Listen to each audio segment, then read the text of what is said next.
And welcome back to Pure Nebraska. The Alliance for the Future of Agriculture in Nebraska has put us in contact with a person who has seen many changes in agriculture over the years. He is not only a former director of the State Department of Agriculture, but also the outgoing executive director of the Nebraska Pork Producers Association. So we continue now with more from Larry Sitzman, and thank you for sticking around. Oh, absolutely. Love to do it. You bet. Yeah. So maybe talk about your years as the director of the State Department of Ag. Well, I came in 1991. Very interesting times. The governor at that time gave me and the other agency directors the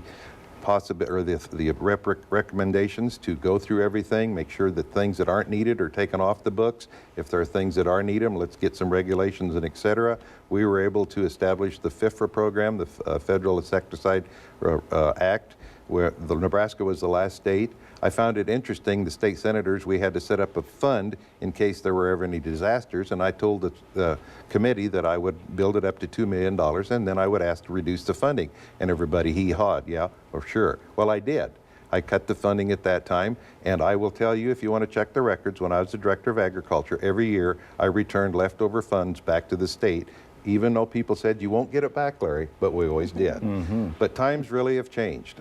You know, from the time I was a kid in a 45 horsepower tractor and making crooked rows to today's modern marvelance that they drive themselves, the combine themselves, the yields are wonderful in today's world. Livestock are taken care of better.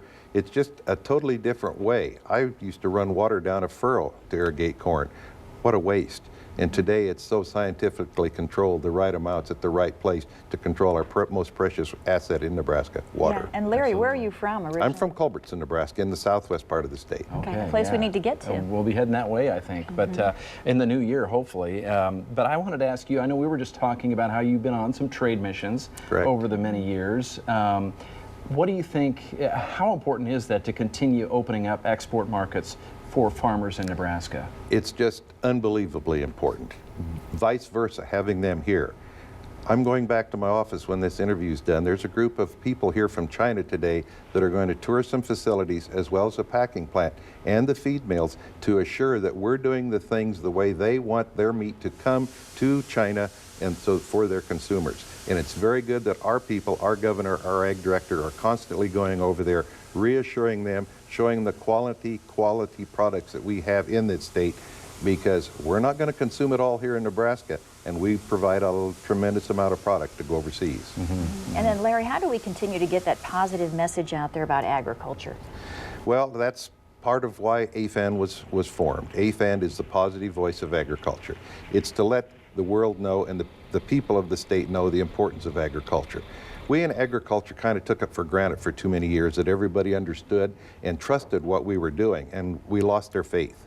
And by AFAN and other adventures, we're able to let the public know how we take care of our livestock, how we care for it, how it's taken care of in the plants, and how it's brought to their tables with the best quality, the least amount of antibiotic, the least amount of other additives, so that they have a very safe, wholesome product in their home 100% of the time. Okay. Well, Larry, thank you for joining us today, and we wish you all the best. Thank you. Thanks for being here today.